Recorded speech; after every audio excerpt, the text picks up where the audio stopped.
Hey, what's up, guys? Hello, some football talk here. Back with another weekly recap. And what an eventful week 15 this was. The Jets win their first game of the season, but nobody in the New York area is probably happy about it. The Patriots ensure that they will have their first losing record since the year 2000. We had an awesome battle between two former Oklahoma quarterbacks, a potential Super Bowl preview between the Chiefs and Saints, and the Steelers now just a complete downfall. We finally had Saturday NFL this past week. So now we've had pro football on every day of the week other than Friday this season, and we'll get that this week with the Christmas Day game. So the circle is now complete, and I also shared a cool graphic from CBS Sports, I believe, of another perfect circle, where with the Jets win, you can now put an arrow from every single team to another one with the win over them without any interruptions to the chain. So NFL parody at its best, really. And with that being said, let's get into the slate. First up, with Thursday Night Football, an AFC West battle between the Chargers and the Raiders in Vegas. The Raiders were missing 4 starters due to injury coming into this one, and even though the Chargers had a couple of guys ruled active late, those guys were certainly less than 100%, and while the Chargers really had nothing to play for, they wanted to knock their AFC West foes out of the playoff race. Putting together an impressive opening drive that ended with Hunter Henry reaching the end zone off a little RPO backside slant, and it looked like they were moving already again on the next possession. But then on third down, Jalen Guyton dropped the pass away, had a lot of room in front of him, and Herbert made a Mahomes-like play on the next possession that they had when he was running towards the sideline and threw across his body to Hunter Henry before hitting him again over the middle whilst pulling his leg out of the grasp of a couple of defenders, where they ultimately let the settle for free. And then at the end of the half, he shredded that Raiders soft zone defense with a corner out to KJ Hill on 3rd and 10 right in front of the safety versus the cover 2, and then basically doing the same thing on a shake route to Tyron Johnson for a 26-yard touchdown. While the Raiders first went 3 and out, and even though they got to 1st and goal after that, with a big run from Josh Jacobs, and Derek Carr delivering to Nelson Aguilar on a deep crosser, whilst puddling backwards, Carr kind of tweaked his groin on the run, and Marcus Mariota took over at quarterback for the rest of the night, which that drive ended in a field goal.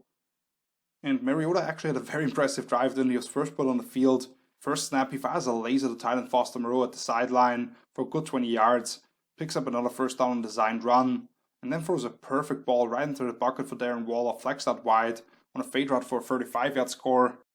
But with a big tackle for loss, stuffing a run play on 3rd down to put them behind the chains and force a punt to set up the final score for the Chargers. The home team went into halftime down 17-10, which the Chargers got the ball to start the second half. And Trayvon Mullen had a double whammy where he was called for a pass interference and a face mask on the same play, working against the curl route on the opening snap that already had the Chargers at midfield, even though they ultimately had to punt.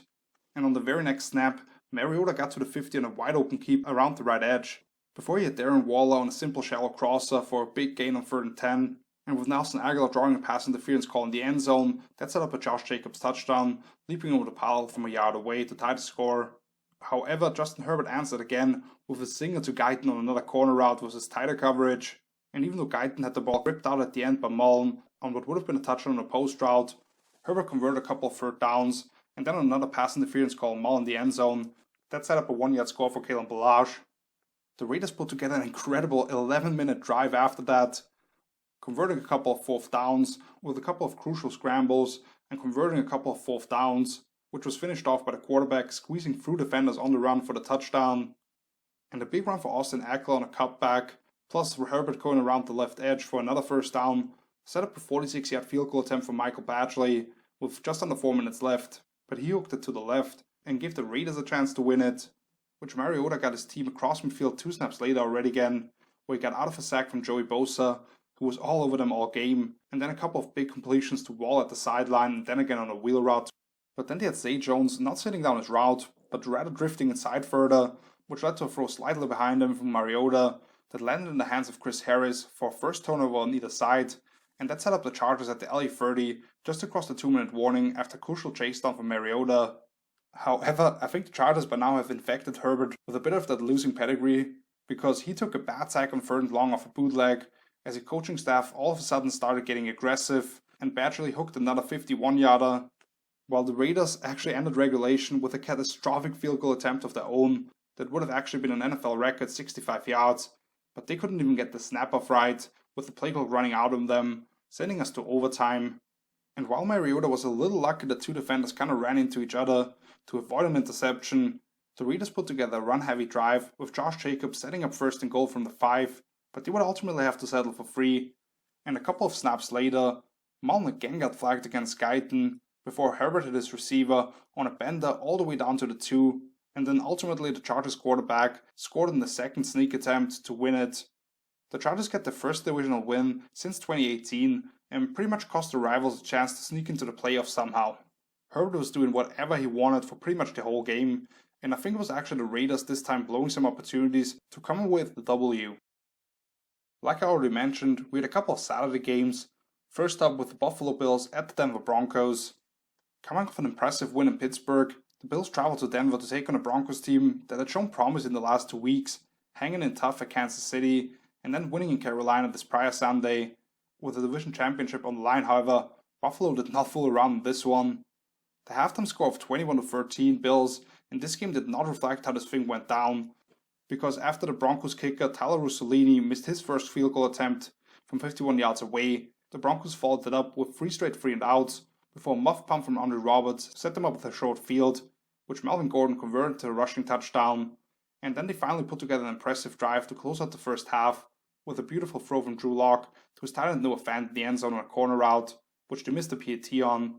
Josh Allen and company on the other side had no issues whatsoever to move the ball, whether it was Allen doing the easy stuff like hitting Cole Beasley, who was putting in work on option routes, making great throws on the run and even while falling down, or taking off for a 24-yard touchdown scramble himself. Even when penalties got Buffalo to a first and goal from the 30, Allen delivered a touchdown strike to Jake Kumarov right down the middle, which was actually his first catch overall as a member of the Bills, to go with the opening drive touchdown to Dawson Knox. But just 4 minutes into the second half, the score was already 35-13, which was much more adequate compared to what we saw in the first half, as after Andre Roberts made good for his muff punt from earlier by returning the second half opening kickoff across midfield, and Allen delivered a laser to Cole Beasley on the very next snap, the Bills quarterback tucked the ball in the sprint out for his 4th touchdown of the day already. Plus on the very next snap for Denver, Tre'Davious White blitzed off the corner and stripped block from behind on a long developing play, which Jerry Hughes returned the loose ball 22 yards to the house. And this game should have been over 4 minutes later, as Denver went 3-and-out again, and then Allen had his offense set up in the red zone on a 55-yard stutter go to Stephon Diggs. But a really bad spot on the 4th and inches, with Zach Moss going up the gut, turned it over to the Broncos.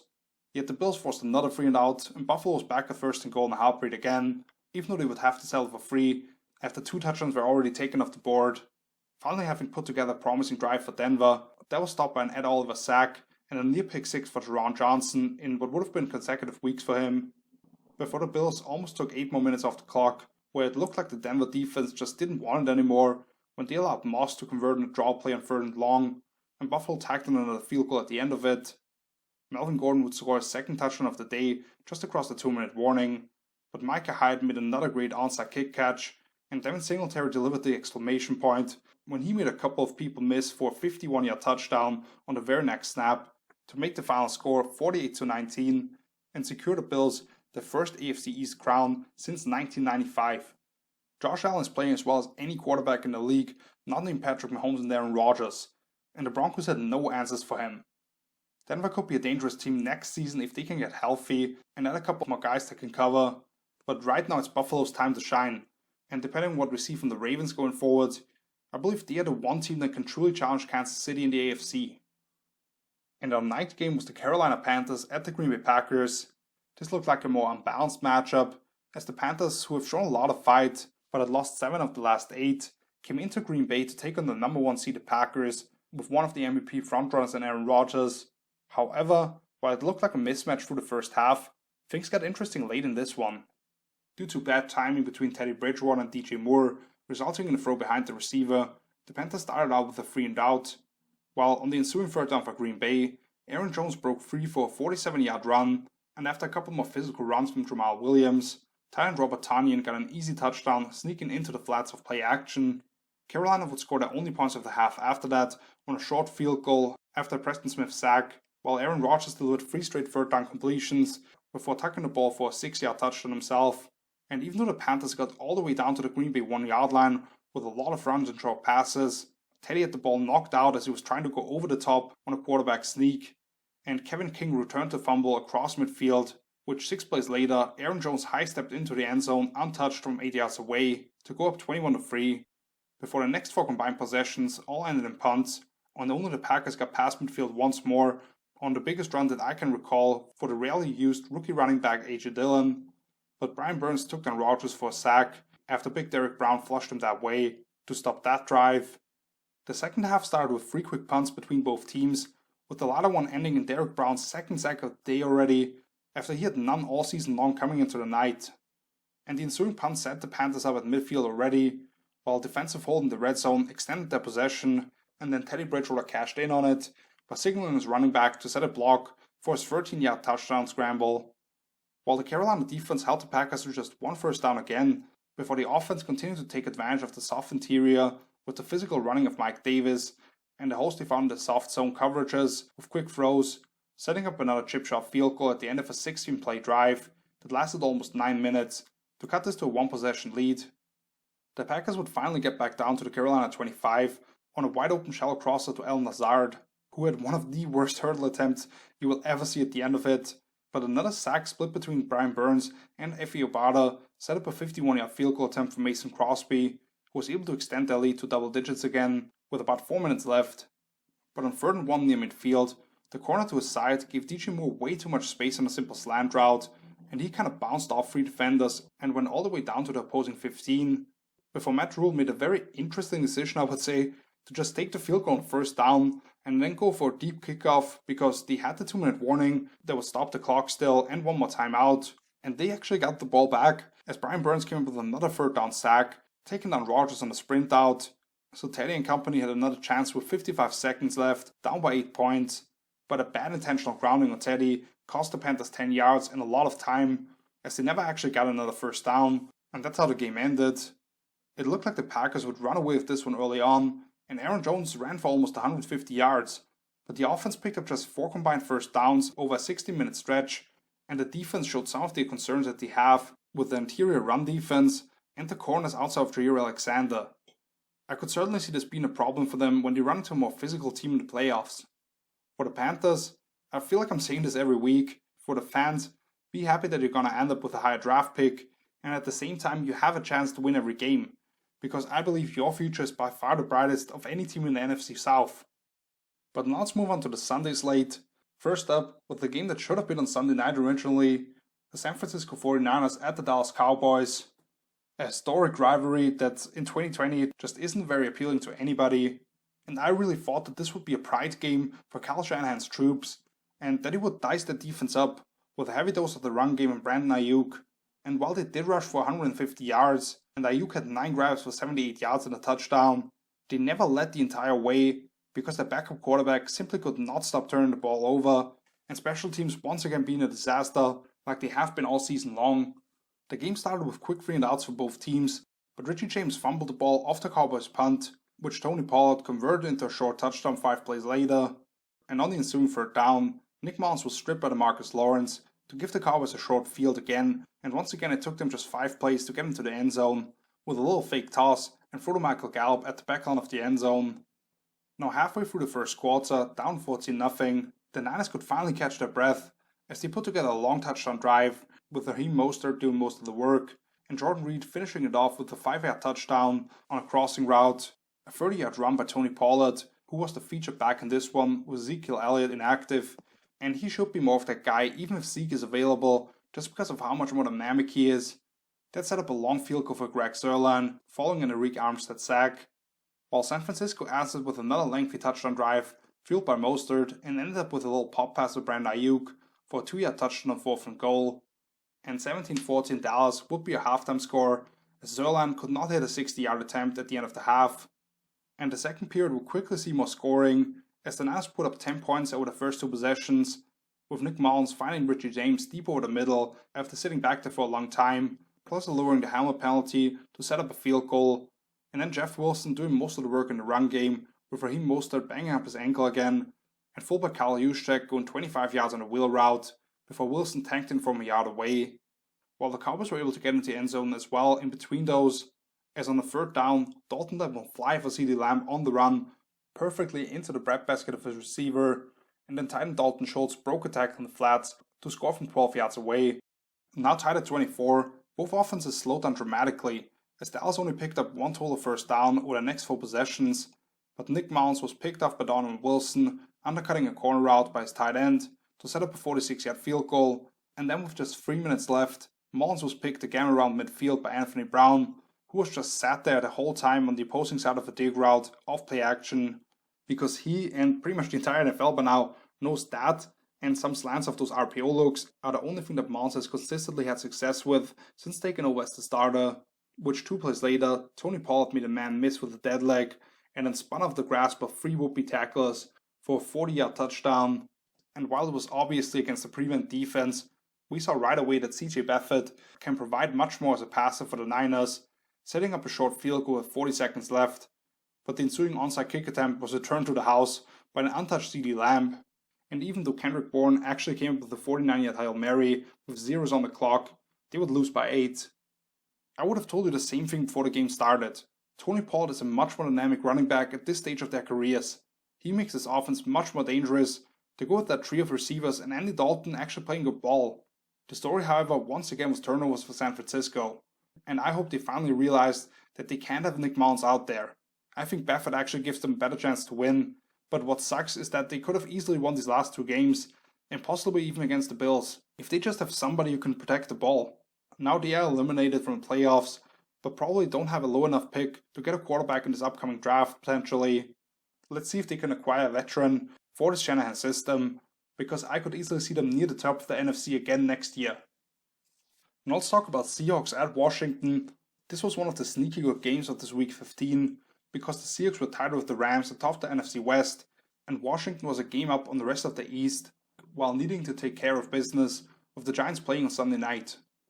There was barely any offense in the first quarter of this game, with the only points coming on a Seattle field goal at the end of their first possession, before the Hawks were able to add 3 more points a couple of minutes into the second quarter, after a rainbow touchdown of Freddie Swain was taken off the board.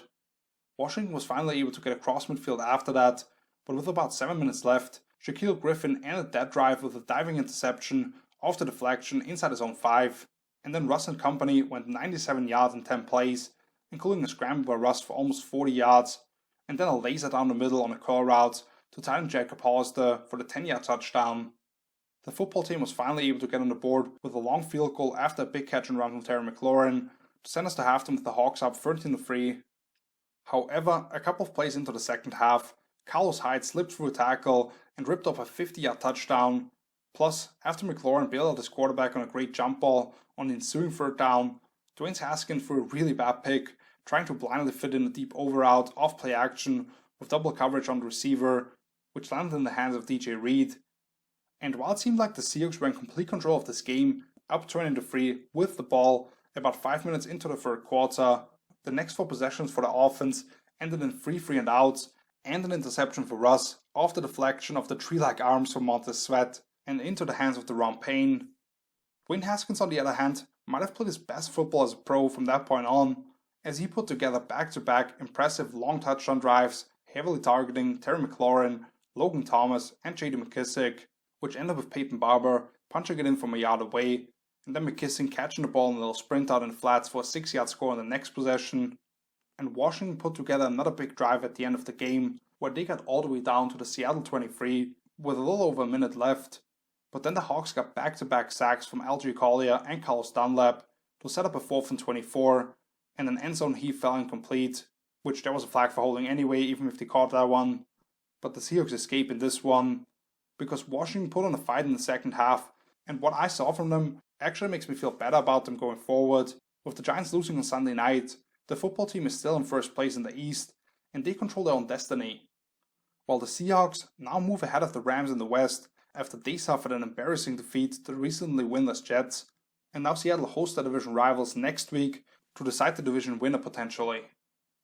Let's move on to an NFC North battle, with the Chicago Bears at the Minnesota Vikings. With both of these teams being 6-7 coming into the day, this was a big matchup to decide which of the two teams will keep themselves in the hunt for a wildcard spot,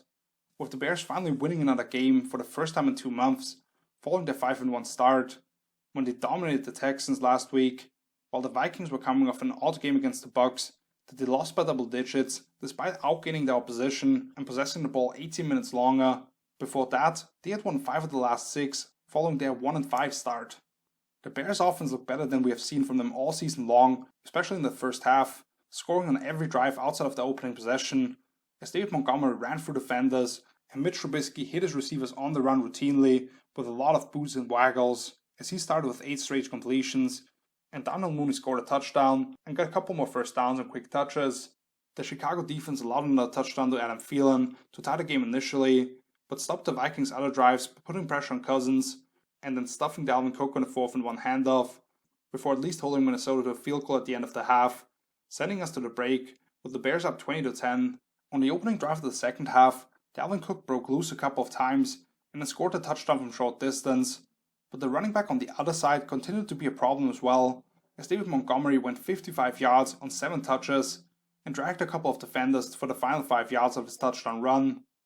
After Kirk Cousins hit Justin Jefferson on a deep crosser and a couple of easy checkdowns into the flats, Minnesota had to settle for a chip shot field goal, which the Bears answered with 3 of their own after a similar look and deep crosses to Mooney and a couple of Trubisky runs. And despite Cousins getting devoured by Khalil Mack and Bernal Nichols on the next snap, the Vikes put together another impressive drive with a great 3rd down catch from Jefferson and Tyler Conklin rumbling into the end zone for a 20-yard touchdown after catching a pass in the flats of play action.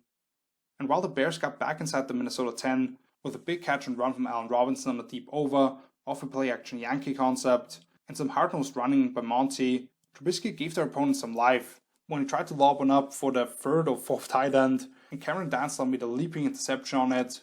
However, the Bears defense did not allow the Vikings to get another first down, as Brent Urban did a great job of staying home on the backside and forced Cousins to let one go off his back foot whilst running away from the defender, and it fell incomplete on 4th down, which set up another field goal attempt for Chicago. And now Minnesota had to go down the field for a touchdown with just under a minute and no timeouts left, which led to a final Hail Mary attempt for the Vikes, and the ball was ultimately picked off by Sherrick McManus to seal the victory. This game might have decided who's going to the playoffs and who's done for the year. The Bears should be able to take care of business against the Jaguars next week, and then they host the Packers in Week 17, while needing some help from Arizona, losing one of their 2 remaining matchups. Either way, they have looked completely different with Mitch Trubisky back in the lineup, because of the mobility and the big playability that he provides. And I know the Vikings are pretty much done, but I don't want anybody to let that take away from the incredible seasons that Dalvin Cook and Justin Jefferson have had. The latter one in particular put together one of the all-time great years for a rookie wide receiver. Now let's switch conferences and talk about an AFC East matchup, with the New England Patriots going to Miami to take on the Dolphins. Both of these teams were coming off losses, but in very different fashion, the Patriots losing by 3 touchdowns to the Rams, and the Dolphins going ahead and then battling back to lose by 6 to the Chiefs. Miami was really banged up on the offensive side of the ball coming into this matchup, but they had their eyes set on officially eliminating New England from the playoffs and staying ahead in the race for a wildcard spot themselves. And it looked like the Patriots would deliver another blow to one of the AFC East foes, and Bill Belichick adding to his success against rookie quarterbacks when they were up 6-0 at halftime, with Miami having a 95-yard drive ending in a J.C. Jackson interception, as Tua just tried to float it to his back in the flats whilst getting hit, and then Jason Sanders missing a 52-yard field goal attempt with time running out in the half, to go with a couple of key sacks on Tua, while the Pats were able to hit a couple of field goals thanks to the run game and a couple of off-script plays for Cam Newton. But they were kind of lucky because the Dolphins had a scoop and score for Xavier Howard taken off the board, because upon review you saw that the defender had the ball touch his leg while stepping out of bounds. And then Miami went right down the field to start the second half with a heavy dose of Salvon Ahmed and Matt Breida in the run game, and it was finished off by Ahmed punching in the touchdown from a yard away to go up by 1 less than 5 minutes after halftime. And 2 snaps later, Cam hit Jacoby Myers deep over the middle off play action that took them to midfield, but Xavier Howard punched the ball out and the Dolphins took over in plus territory, even though they only went backwards and had a successful punt fake taken off the board. And a big catch and run for Jacoby Myers got New England back across the 50, and after Cam's scramble, they were able to get back out in front on a field goal, before Salvon Ahmed bounced out wide for a 30-yard run to get Miami past midfield, and after continuing to pound the rock, Tua made a couple of defenders miss to slip through tackles for a 3-yard touchdown to cap off that 90-yard drive. Plus they got the 2-pointer on a little hook and ladder for Ahmed, and Cam delivered deep over the middle to Demir Bird to convert the ensuing 3rd and 15, which led to the 4th field goal with an end zone shot going off one hand of the rookie tight end Dalton Keene. Yet at that point, the Dolphins were just gashing the New England front with big runs from Ahmed and Breida before Tua sneaked ahead for another touchdown from inches away to kind of put this one on ice with a little over 3 minutes left, because New England got back down to the opposing 23 but decided to go for it in the 4th and 3 rather than kick the field goal, and Cam was eaten by the rush on that one. Ding dong, the witch is dead. The Dolphins have officially ended the Patriots season while keeping themselves in that 7th seed for the AFC. They did it by rushing 42 times for 250 yards against the Bill Belichick defense, while Cam and company just didn't show anything dynamic offensively. We're just not used to seeing teams physically take it to the Patriots. And talking about physical dominance, the Jaguars at the Ravens was an obvious mismatch from the start, with the Jaguars having lost 12 straight and the Ravens starting to emerge again as one of the big AFC contenders. Yet, even though Baltimore quickly got across midfield thanks to the run game, a post shot to Marquise Brown was picked off at the goal line by Josh Jones just a couple of minutes into the game. However, 2 snaps later, Matt Judon for some reason was matched up against the tight end on the edge and beat him for a sack in Gardner Minshew that resulted in a safety. And after a big catch and run for Hollywood, Lamar Jackson hit Miles Boykin for a 4-yard touchdown on a crosser. Minshew got the next Jacksonville drive, started with a nice scramble in midfield. But then on 4th and 5, he got sacked by rookie linebacker Patrick Queen. And after a high throw to his tight end Mark Andrews down the seams, when linebacker Joe Schobert is actually in perfect position, the rookie running back J.K. Dobbins scored on a jet sweep from 2 yards away. Plus, after another quick stop for this Baltimore defense, Andrews set up a field goal by drawing a flag for pass interference as he had a step on his man down the middle of the field to go up 19-0 midway through the 2nd quarter. The Jags actually finally got across midfield after that, but once again turned it over on downs, and Baltimore went right back down the field, which ended with Des Bryant's first touchdown since he was a member of the Cowboys 3 years ago, as he worked back towards Lamar on the scramble. Jacksonville tried to put together a 2-minute drill after that, but back-to-back sacks for Yannick Ngakoue and Derek Wolfe, his first with the Ravens actually, shut that one down, and Justin Tucker actually got a chance to hit a 57-yard field goal, but took that one slightly left, sending us to the break with the Ravens up 26-0. The Jags came out of the locker room with a big sideline grab from Keelan Cole through contact to enter the red zone for the first time of the day, and then Minshew perfectly dropped the pass into the bucket for his rookie running back James Robinson for a 17-yard touchdown on a wheel route. But the Ravens would answer as Lamar converted a 4th and 1 from their own 34 in a sneak, and then the longest career reception for running back Gus Edwards for 34 yards, because he's really not a downfield receiver whatsoever, before Lamar kept the ball for a 5-yard score. Jacksonville was on the doorstep of scoring again after some physical running from James Robinson and a leaping grab down the middle of the field by Tyler Eifert, but the former Jaguar Yannick Ngakoue strip-sacked Minshew to get the ball back,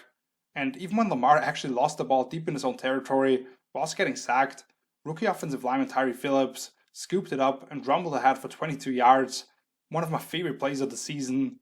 before Lamar hit Hollywood for a good 40 yards on a fade route, and then Andrews sitting down at the goal line for a 3-yard score. After another Jags 3 and out, recently elevated backup quarterback Tyler Huntley actually got some action, and I think the Ravens just didn't want to ruin Justin Tucker's numbers by going for it on a 4th and 20 rather than having him attempt another long 50-plus yard field goal, while Minshew added one more touchdown for the Jags on a back shoulder fade to Chris Conley to only make this a 26-point difference in the end. The Jaguars probably weren't happy to be completely outmatched in this game after they had been hanging tough against some good teams in recent weeks, but I can tell you, their front offense was popping champagne when they watched the Jets win their first game of the season later on, which will give them the first overall pick in next year's draft if neither team wins anymore. For Baltimore, that train just keeps on rolling, and I expect them to be a problem come playoff time. A game that was much more in doubt for most of the day was the Tampa Bay Buccaneers beating the Atlanta Falcons. This was the first of the 2 matchups between these 2 teams in the final 3 weeks, with the Bucs on the way to clinching a playoff berth and still a chance to win the NFC South if the Saints would lose out,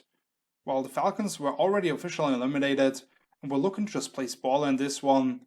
and it looked like they were on track to do it before memories of that Super Bowl from 4 years ago with Brady against the Falcons came back up. Atlanta moved into opposing territory on 4 of their 5 possessions in the first half and scored 17 points between those, with Calvin Ridley dicing up man and zone coverage alike with superb route running, and Russell Gage adding some big catches as well, as those two caught 2 touchdowns, first with Gage on a corner route for a 5-yarder, and then Ridley from 12 yards away on a comeback at the front pylon. The Bucs, on the other hand, had only crossed the 50 once through the first 30 minutes, and that one ended with a third down sack on a well-designed free blitzer, as they were held scoreless due to Brady not being able to make throws when he was forced to move off the spot, Leonard Fournette trying to reverse field once and losing big yardage on a screen pass, and the Falcons defense getting after Brady with some different looks on the back end. However, Tampa got the ball to start the second half, and they got the biggest play of the afternoon up to that point, hitting Antonio Brown on a crossing route for 20 yards off play action, and then Brady delivered 2 more strikes to Cameron Brate and Mike Evans over the middle to set up a 1-yard touchdown for Fournette. But Matt Ryan went to Ridley for 2 more big catches before zipping one in there for his tight end Hayden Hurst, bending inside for a 7-yard score to re-establish that 17-point lead.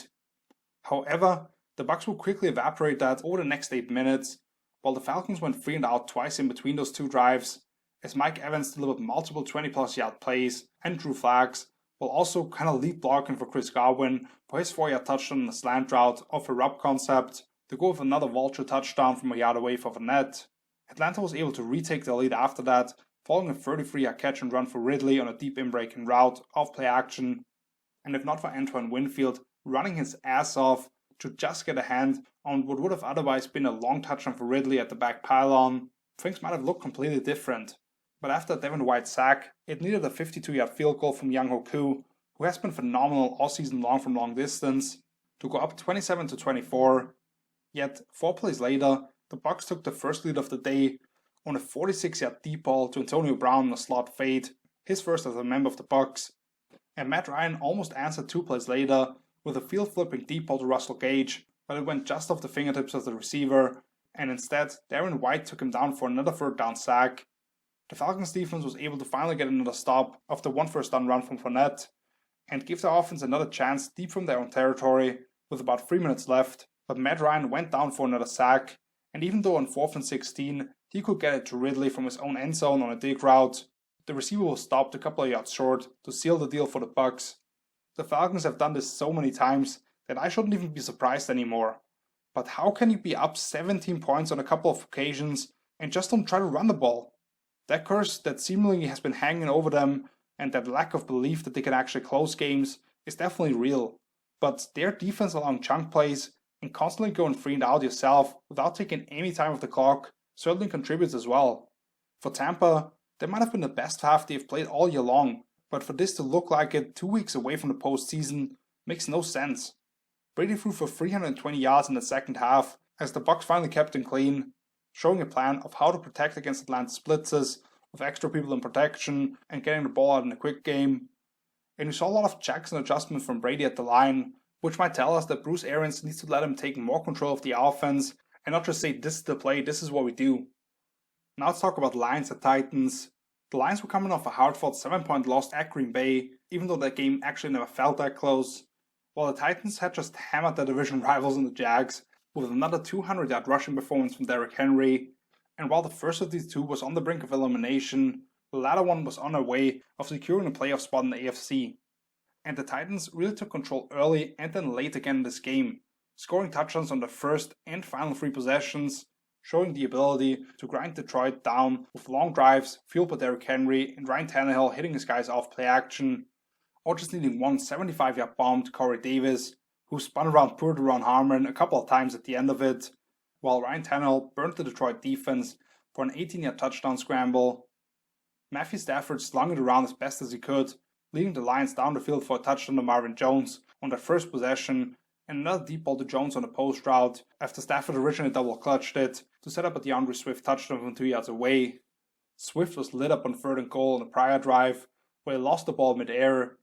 even though that led to a safety for Romeo Okwara on the sack, where it was actually weird that the left tackle, David Quessenberry, tried to cut block the defensive end when it clearly didn't look like a quick game setup, and that actually allowed the Lions to cut the lead to 21-15, but with a missed PAT and the Titans adding another field goal at the end of the half, it was still a 2-score difference at the break,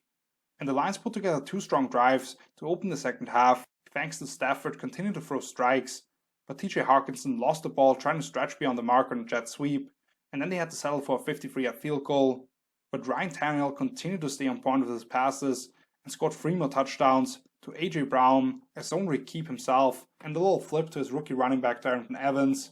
who was finally back off IR and looked spry to me. He could give this team a little more of a dual threat for those 2-minute situations and stuff like that.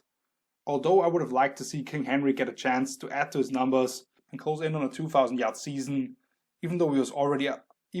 almost up to 150 rushing yards through 3 quarters. Thankfully, the Lions took out Matt Stafford for most of the 4th quarter after a fake punt was stopped by the Titans, where apparently the special teams coordinator actually didn't clear it with the head coach that he would run that, because Stafford came into this game questionable. It was actually kind of a miracle that he was playing with a broken rib cartilage, I believe, that most quarterbacks probably wouldn't even think of playing with. And you saw it in his release a couple of times about how much he was aching and trying to avoid getting the ball up high during the release. I've always been a big fan of his and hope he gets the chance to go to a place where he can show that he has been quietly one of the better quarterbacks in the league for a long time now, carrying a franchise that would have been among the absolute bottom feeders for years now without him. DeAndre Swift scored another late touchdown for Detroit on a wicked dead leg, and that kid has some juice. He was my running back 1 in the draft, and I could see him becoming a breakout star next season, while Marvin Jones has to be applauded for what he has done as a wide receiver 1 for several weeks now, without Kenny Galladay in the lineup. Had over 100 yards again in this one. 2 AFC South rivals of the Titans found themselves in a much closer game, as the Houston Texans went to Indianapolis. And we just saw this matchup 2 weeks ago, when the Texans lost in devastating fashion, as a bad snap cost them the game when they were down by 6 late and already at the Indy 2-yard line. The last game for these 2 teams definitely went into different directions, as the Colts took over the second half against the Raiders and won by 3 scores, while the Texans got absolutely blown out in Chicago and made Mitch Trubisky look like an all-pro quarterback. This one looked like it might turn into a blowout early on as well, as the Colts jumped out to a 14-0 lead, with the latter one set up by Deshaun Watson losing the ball while trying to regain his balance on a sack, and a couple of big catches from Zach Pascal to convert 3rd downs. However, Indy only got 2 more first downs the rest of the way, while Deshaun willed the Texans to 10 points despite being under constant pressure, as he threw lasers all over the field, while the Colts defense completely lost Chad Hansen for a 38-yard touchdown when the 2 receivers in the route crossed deep and the Colts didn't pass it on in the 3-deep coverage. Now up 14-10, starting the second half, the Colts heavily featured the rookie running back Jonathan Taylor and Nyheim Hines on their opening possession to get into the red zone, even though they would ultimately have to settle for a field goal. And the Texans answered with 3 of their own, as Deshaun once again found David Johnson downfield in the 3rd and long, and then took off himself once. But the kick actually had to go off the top of the left upright and bounce in to get that easy field goal. And after Rivers found Zach Pascal again on a deep crosser, Rodrigo Blankenship was able to knock in a career-long 53-yard kick to make this a 7-point difference once again at the start of the 4th quarter, before Houston was finally able to tie the score again for the first time since it was 0-0, with Watson getting around the left edge, converted 4th and 1 initially, and then hitting Kiki Cutie over the middle for a 9-yard touchdown between the defenders. The Colts were able to take the clock all the way down to under 2 minutes, with Jacoby Brissett coming in to convert a 4th and 1 on a sneak, and then Rivers delivering a great throw down the seams to T.Y. Hilton to get them all the way down inside the 5 before hitting Pascal in the flats off a motion, who extended for the pylon and put Indy back up by 7. Yet once again, Watson took his team down the field with a big scramble and a flag for a late hit at the sideline, and then a strike to Brandon Cooks for a toe-tap catch at the other side, before a big DeForest Buckner sack set them back initially, and then on 4th and 5, the front rifled another one to Kiki Cutie over the middle, who got all the way down to the Indy 2, but at the end had the ball punched out from behind by Darius Leonard, which was recovered in the end zone for Indy, to leave the Texans quarterback in disbelief once again, after he did everything right to beat this team twice now, but a mistake by one of his teammates cost him the game, even though you have to say it was a great play by Leonard. I can't stress this enough. Watson is a top 5 quarterback in the league, and the Texans need to start taking advantage of it. That starts with the search for a coach that doesn't put everything on him all the time, and a GM that can make something out of this mess in the front office and the limited resources at hand. But now let's move on to this midday window, with the Philadelphia Eagles at the Arizona Cardinals. The 2 storylines coming into this matchup were pretty obvious. 2 former Oklahoma quarterbacks in Jalen Hurts and Kyler Murray were squaring off against each other, and both teams were in must-win situations to control their own play of destiny, as the Eagles, after Washington's loss to the Seahawks earlier, could have actually potentially just won out and taken home an NFC East title, as crazy as that sounds. The Cardinals had no issues moving the ball in the opening possession, while getting some help from a defender being flagged for a punch that was actually aimed at the ball but missed pretty clearly. But then the second of back-to-back fumbles, this one by DeAndre Hopkins, was actually ruled that way and recovered by Philly. However, being set up deep in their own territory, Jalen Hurts had some pressure in his face, with Chris Banjo getting through unblocked on a blitz, and he threw it to nowhere out of his own end zone, which resulted in the first 2 points of the afternoon in form of a safety. Both teams would go 3 and out next, with Kyler being lucky that he wasn't picked off on the throw to the sideline, and former Eagle Jordan Hicks stuffing a run on the 3rd and short, before Kyler hit his tight end Max Williams after extending the play, who broke a tackle and had one of the oddest looking 42 yards run after catch plays that you will ever see. And then the Cardinals quarterback made the safety miss after zone read keep for an 8-yard touchdown. Miles Sanders took Philly across the 50 on a screen pass next, but they only went backwards after that, and then they had the punt block, which set Arizona up all the way back at the Eagles' 6, and 2 snaps later, Kyler flipped it to Chase Edmonds in the flats for an easy score, to go up 16-0 all of a sudden. Jalen Hurts hit Alshon Jeffrey on a fade along sideline for a big gain a couple of plays later, but after Marcus Golden shot down a reverse to Jalen Reagor, it looked like the Eagles might have to settle for a long field goal. But then on 3rd and 20, Quez Watkins caught the ball on the tunnel screen and spun back towards the sideline, which beat the pursuit angles of the defenders, and he scored from 32 yards away. The Cards were able to tag on another field goal after that, but then Kyler was way too loose with the ball whilst getting swung down for a sack, and Nickel Ruby-Coleman knocked it out.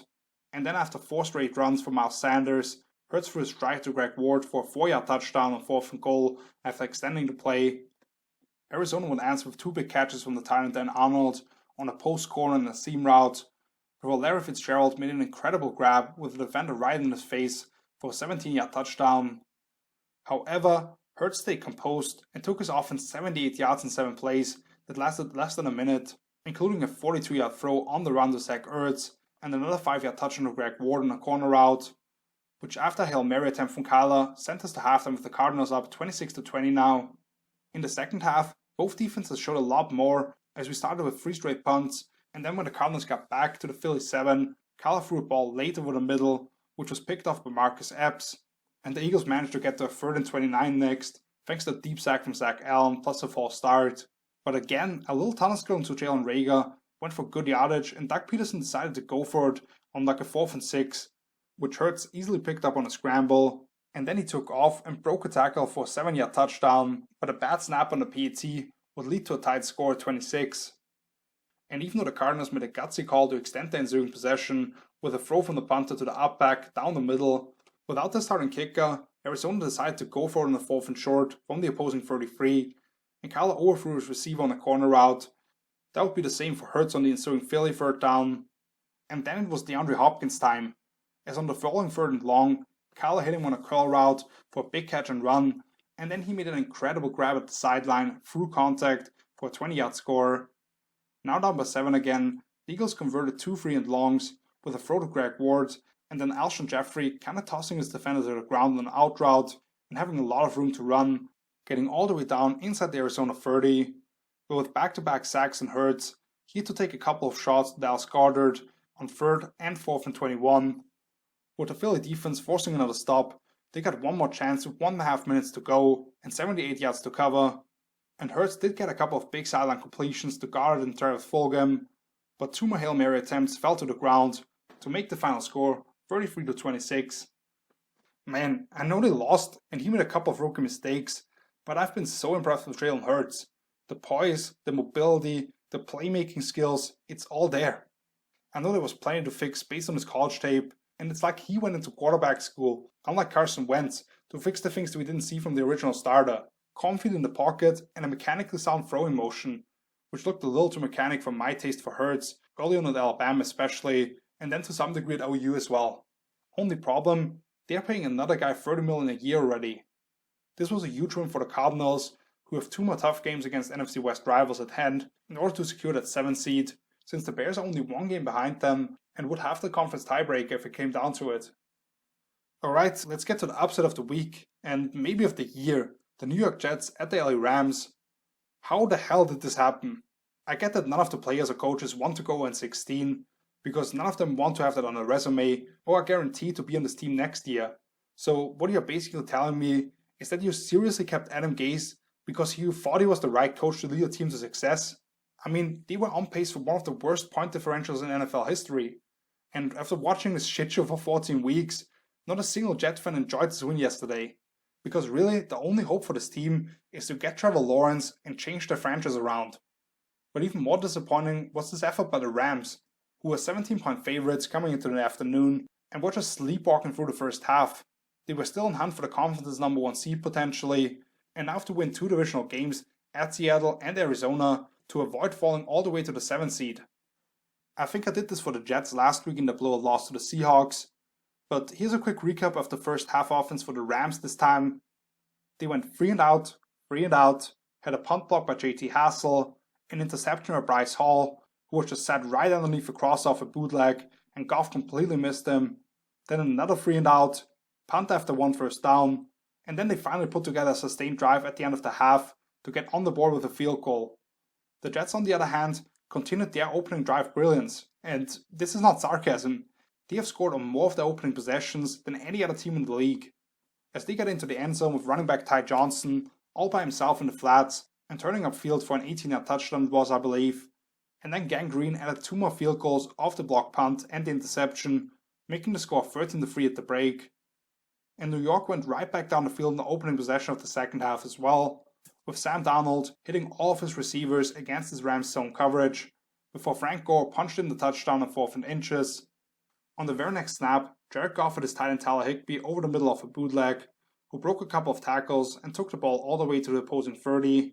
before the Rams quarterback delivered a nice ball to Robert Woods on a corner route for a 16-yard touchdown. However, LA for some reason continued to run those soft zone coverages instead of manning up against the questionable group of receivers for the Jets, and Sam Darnold made some nice plays to get them all the way down to the 3 again and set up a field goal to extend the lead to 13 again.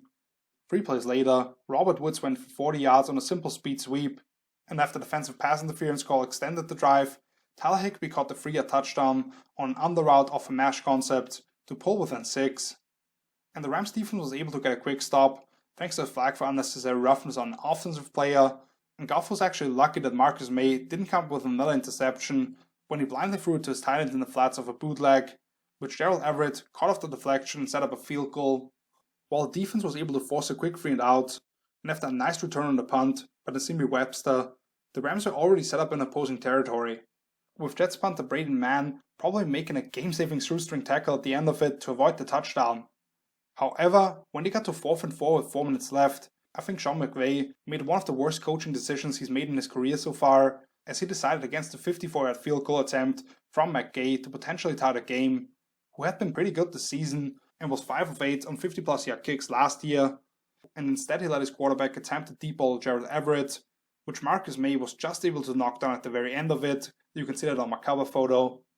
And then the OG, Frank Gore, did not allow this Jets team to somehow lose the game, as he broke a tackle for initial first down, and then on 3rd and 6, caught the ball over the middle and kind of backed his way across the marker to seal the victory. I already talked about the stakes of this game earlier, but what the hell are the Rams doing to my fantasy team? I had Josh Allen, Aaron Jones, Calvin Ridley, and Darren Waller, among others, and I still had to sweat it out that on Monday night the Steelers defense wouldn't go crazy and score 26 points, which thankfully didn't happen obviously. And that was a lot to the Jets holding Cam Akers to 62 scrimmage yards a week after he went off almost 200 against the Patriots, and McVay not allowing his and my kicker Matt Gay to try that 54-yarder at the end. But credit the Jets defense in particular, with Quinnen Williams, Nathan Shepard and those guys stuffing the Rams run game and taking away all that BS that McVay draws up for his quarterback to get him easy completions. And Goff had another lackluster performance when he kind of put the game in his hands. And Frank Gore, that guy plays with such heart, and he's still going strong. Now let's get to the game of the week, with the Kansas City Chiefs at the New Orleans Saints, as Kansas City was coming into the Big Easy as the AFC's number 1 seed,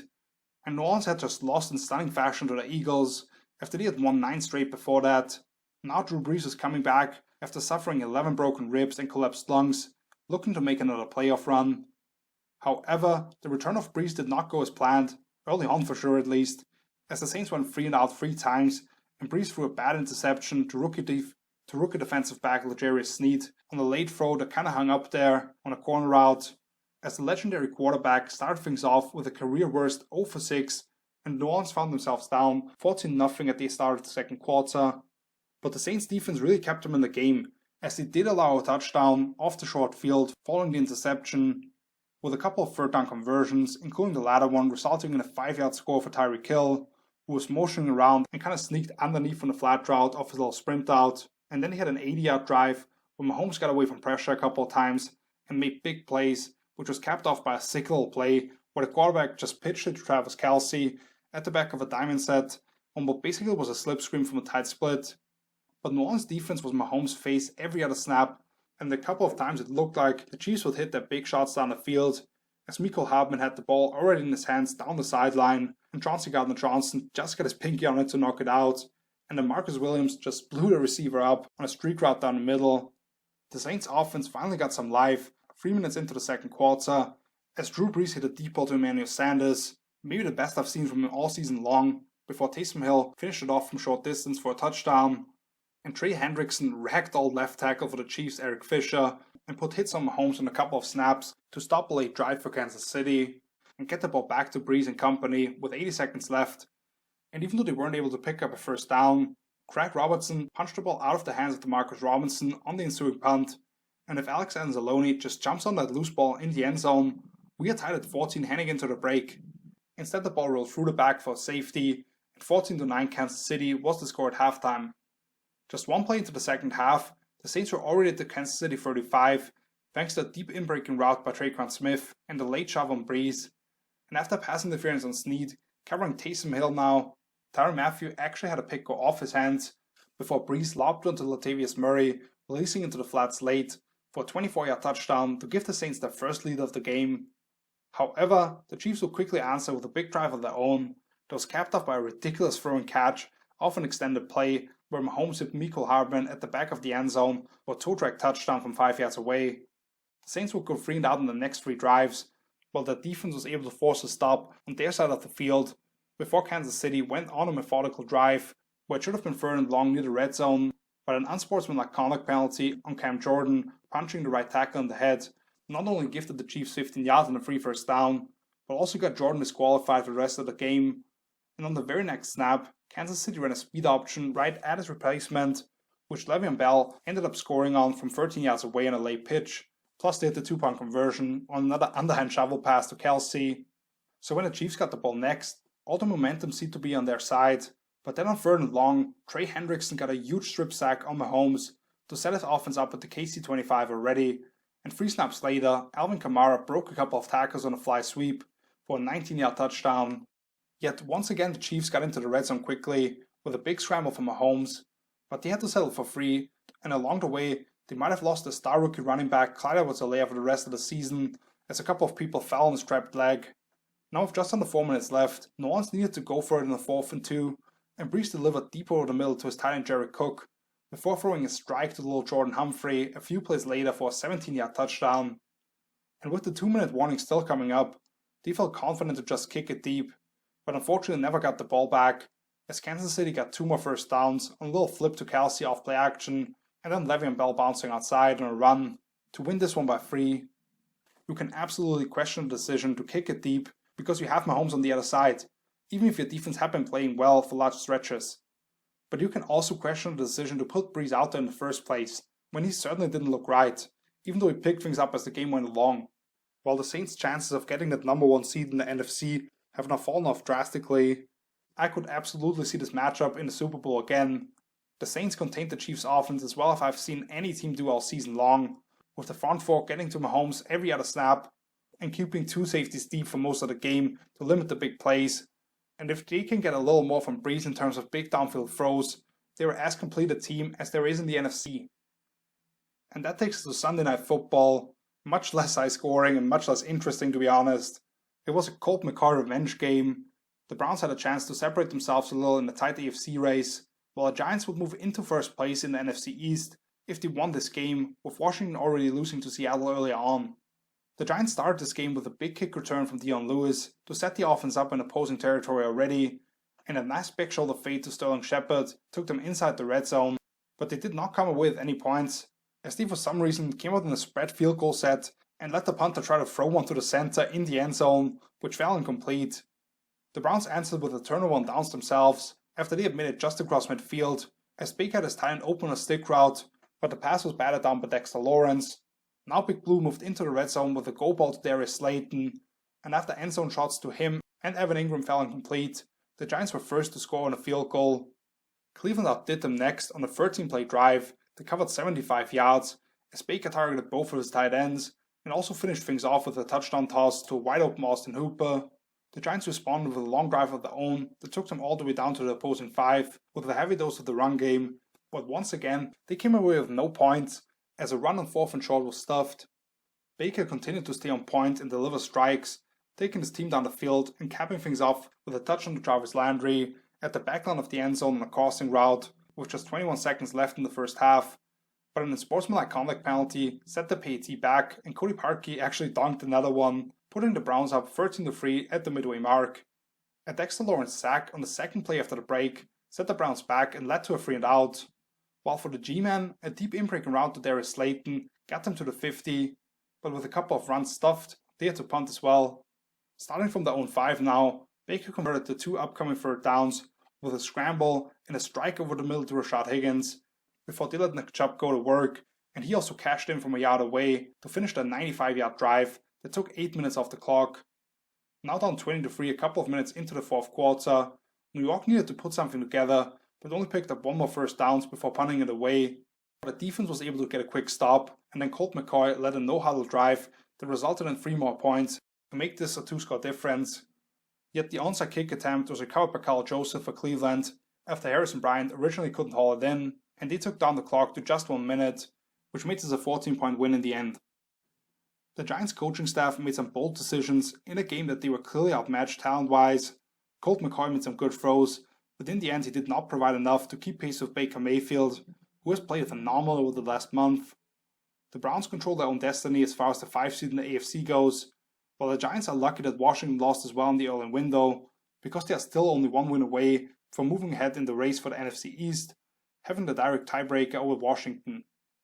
And that takes us to a final game here, the Pittsburgh Steelers at the Cincinnati Bengals. After losing 2 straight, following the 11-0 start, a trip to Cincinnati seemed like a perfect hangover cure for the Steelers team, but they actually lost by double digits despite being a 2-touchdown favorite. Unlike most people thought, Pittsburgh certainly couldn't assert their dominance early on, as the game started with a couple of 3-and-outs for each side, with a near interception by Darius Phillips off Big Ben on an underthrown deep ball on the very first snap, and then a center-quarterback exchange problem on the Steelers side, which was recovered by Josh Bynes to set the Bengals up at the red zone already, and after TJ Watt's sack, Cincinnati drew first blood on the field goal. And when the Steelers got to third down next, Darius Phillips had his second near interception, staying perfectly in phase with Deontay Johnson on the curl route, before Ryan Finley delivered the first big play of the night with a beautiful sideline throw to AJ Green, even though they would miss a long field goal after that.